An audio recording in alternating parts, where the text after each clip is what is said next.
Dios le pide al hombre que abandone su camino de pecado y al engañador Satanás y sea liberado del pecado y de la muerte eterna en Cristo, el Cordero de Dios que quita el pecado del mundo y da vida eterna al que cree en Él y le recibe. Ahí nos quedamos la semana pasada. Entonces estuvimos estudiando lo que era el pecado, ¿verdad? Vimos la definición de lo que es esa palabra. Y luego hemos estado estudiando sobre el personaje que es Satanás, diferentes nombres que se le dan en la Biblia. También el estudio habla sobre la guerra espiritual. Entonces vamos a continuar con esto. En medio de todo eso estuvimos viendo el trabajo que tiene Satanás, lo que él hace, y lo principal ya lo sabemos nosotros, ¿verdad? Que es engañar a las personas por medio del engaño. El diablo tal vez se nos aparece así como a veces dicen algunas historias que se nos apareciera así como dicen, con una pata de caballo, no sé qué. Tal vez el puro temor de verlo y eso tal vez nos arrepentiríamos, ¿verdad? Entonces para el enemigo sería más efectivo un engaño o ponernos algo atractivo, algo que no nos dé temor, al contrario, que nos atraiga a hacerlo. Entonces es lo que vemos que como más Dios caracteriza a este personaje es como un engañador o como alguien mentiroso, alguien que miente. Entonces vamos a continuar. Dice, cuando el pecador experimenta esta liberación, estamos hablando de que por medio de Jesús recibimos perdón de pecado, ¿verdad? Por medio del Cordero de Dios que quita el pecado del mundo.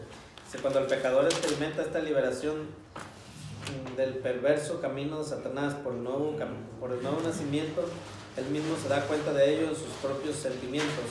Sabe que ha pasado de muerte a vida, ha sido hecho miembro del cuerpo de Cristo, que es su iglesia, contra la cual las puertas del infierno no prevalecerán.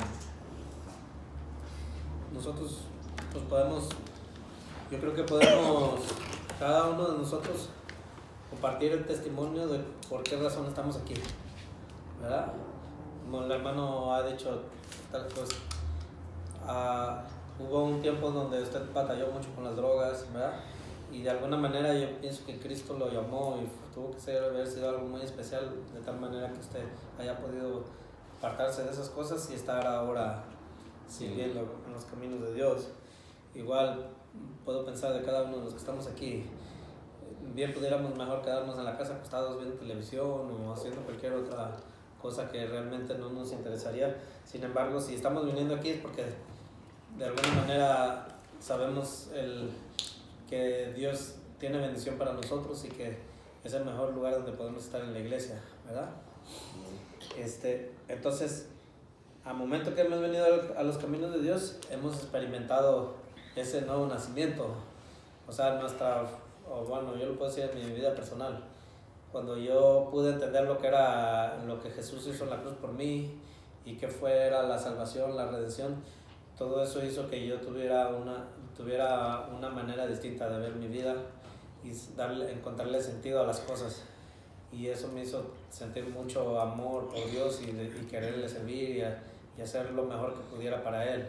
Porque sabía que en este mundo, pues todo lo que hagamos en esta tierra aquí se va a quedar. Y va a pasar. El día que fallezcamos, todo el trabajo y el esfuerzo y todo lo que hicimos y luchamos y lo que sea, aquí se va a quedar y se acabó. Entonces sabemos que no hay mejor cosa que entregar nuestra vida a Cristo por completo, porque vamos a pasar una eternidad ya sea con Dios o ya sea a condenación, ¿verdad? Entonces las personas que no han tenido esta conversión pues pueden ver que se oye muy bonito, pueden leer la Biblia y todo, pero no comprenden por qué razón nosotros estamos metidos en la iglesia, por qué leemos, por qué oramos, por qué nos congregamos. Por más que tratan de entender, nos miran como que somos fanáticos, ¿verdad? Religiosos, de que se burlan de nosotros, y si logran ver que hay algún desperfecto en nosotros, de ahí se agarran para echarnos, ¿verdad? Pues si dices que eres hermano y haces esto y haces lo otro, ¿verdad? Entonces la gente que no ha tenido esa conversión pues no comprende ¿Por, por qué razón, aún a pesar de las circunstancias en las que estemos, nosotros no desistimos de buscar a Dios? Aún a pesar de que seguimos cometiendo errores, porque perfectos no somos, seguimos buscando a Dios. Y eso a la persona que no ha sido convertida le cuesta trabajo entender, ¿verdad? Entonces, dice, en oposición al poder del Espíritu Santo, Satanás constantemente procura interponerse en la vida de los verdaderos cristianos y también, conforme a su manera engañosa, procura cegar su propia gente para que no se den cuenta de que no pueden agradar a Dios sin haber sido perdonados y limpiados del pecado por la fe en la sangre de Jesucristo. El pecado empieza a desarrollarse en el alma, el sitio de los deseos y la fuerza de voluntad. Los ojos, la ventana del alma, son los que manifiestan el pecado. Primero en los que observan al pecador, el efecto del pecado se extiende en el hombre hasta que se descubre en sus palabras, puesto que él habla, que es lo que sale de su corazón. Más tarde sus pensamientos pecaminosos se expresan con su cara. Finalmente se nota el efecto en su modo mismo de andar y en su cuerpo entero. Ya el pecado hace que se vea francamente como pecador y sea conocido como tal. El príncipe de este mundo llega a ser entronizado en su corazón y declara que ahora es su súbdito. Cristo es el único que puede romper el poder del pecado y de Satanás. Bueno, estamos viendo aquí que el libro va explicando cómo Satanás empieza a usar nuestros sentidos, ya sea la vista, el gusto, las emociones que vienen siendo el alma, ¿verdad? Para hacerse atractivo a que nosotros busquemos hacer el mal. Y eventualmente viene siendo como la humedad, tal vez, que empieza aquel deseo pequeñito tal vez y empieza a ir en aumento. Y si uno no da marcha atrás a esos pensamientos, a esos deseos, a eso que de alguna manera el enemigo nos está tratando de convencer de caer en ese pecado, va a hacerse, de repente ya va a ser manifiesto, que las demás personas puedan darse cuenta que estamos haciendo algo indebido. Pero de primero hasta podemos tal vez esconderlo, que nadie se dé cuenta, y eso va a ir en aumento hasta que de plano no podamos esconderlo y va a ser notorio que pues decimos, ¿verdad? Muchas veces decimos, bueno, pues esa persona anda mal, ¿verdad? Y podemos verlo tal vez en la manera de expresarse, en la manera de dirigirse hacia otros, en cosas que hace que aunque sabe que está mal, no puede evitarlo y está cayendo en aquella práctica, en aquel error. Entonces, ya cuando el pecado ya es muy avanzado, hasta podemos ver que la persona anda toda sucia, desarreglada, de muchas formas se va a manifestar, ¿verdad? O que anda todo drogado, o si es una persona que anda cometiendo adulterio, pues ya llega un momento que se descara por completo a querer andar con las hermanas de la iglesia o con quien sea, ¿verdad? O sea, a un extremo donde ya tenga problemas con la policía o que otras personas lo anden siguiendo para pleitos o lo que sea, por los problemas en los que se va metiendo poco a poco, ¿verdad? Entonces, dice, el pecado en el alma es como la carcoma en una manzana, que no solo destruye la vida de la manzana, sino que se extiende a las demás y las destruye también.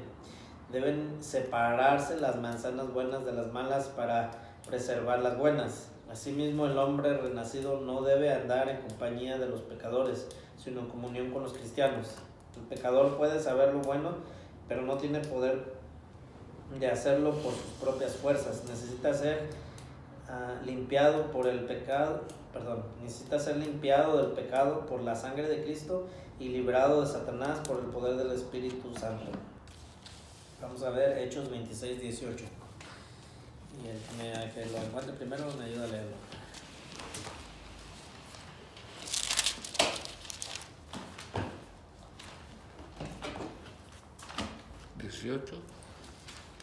Hechos 26, 18. Para que abra sus ojos, para que se conviertan de las tinieblas a la luz y de la potestad de Satanás a Dios, para que reciban por la fe que es en mí, que es en mí perdón de pecados y herencia entre los santificados. Amén. Y vamos a ver, eso fue Hechos 26-18. Colosenses 1, de los versos 12 y 13.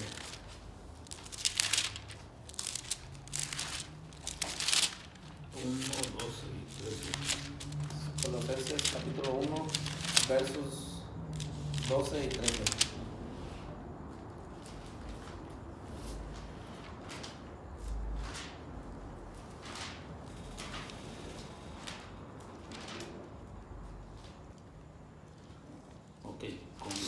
Con gozo, dando gracias al Padre que nos hizo aptos para participar de la herencia de los santos en luz, el cual nos ha librado de la potestad de las tinieblas y trasladado al reino de su amado Hijo. Amén. Entonces, aquí lo que estamos viendo nos está diciendo el estudio: si nosotros andamos con pecadores, vamos a ser influenciados, ¿verdad? Y hay gente que tiene esa facilidad de inducirlo a uno a hacer cosas malas. Hay gente que lo induce fácilmente, ya sea que tome una cerveza, hacer algo indebido, pero ellos saben que uno es cristiano, están bien conscientes, saben que uno va a la iglesia, saben, hasta nosotros a lo mejor los estuvimos tratando de ganar para Cristo y evangelizarlos, pero hay personas que tienen esa facilidad de darse cuenta cuál es su punto débil de uno y por ahí metérsele. Y si uno se descuida, termina uno cayendo en sus cosas que ellos hacen. Entonces por eso dice que es mejor, uno como cristiano, mejor convivir con gente cristiana, pero igual pues tiene que ser gente que es de verdad cristiana, ¿verdad? Porque hay cristianos que dicen que son y no son, ¿verdad? Entonces, aquí estamos viendo que nosotros como seres humanos en realidad no tenemos el poder para vivir sin pecar.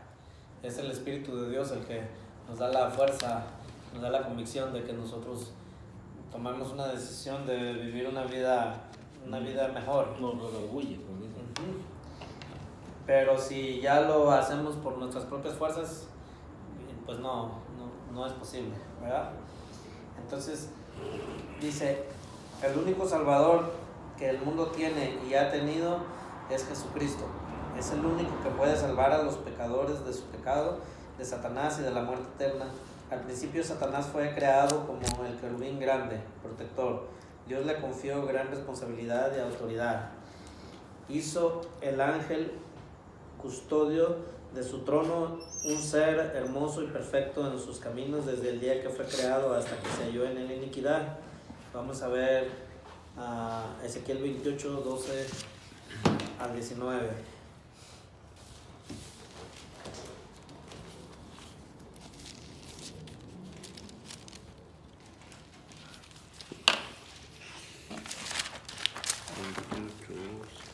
Ezequiel 28, 12 al 19.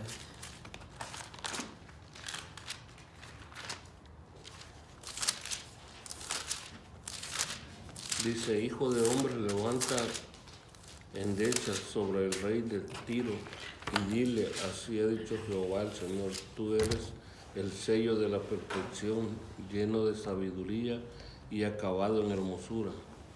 En Edén, en el huerto de Dios, estuviste de toda piedra preciosa era tu vestimenta, de cornerina, topacio, jaspe, crisolo, berilo, ónice, de zafiro.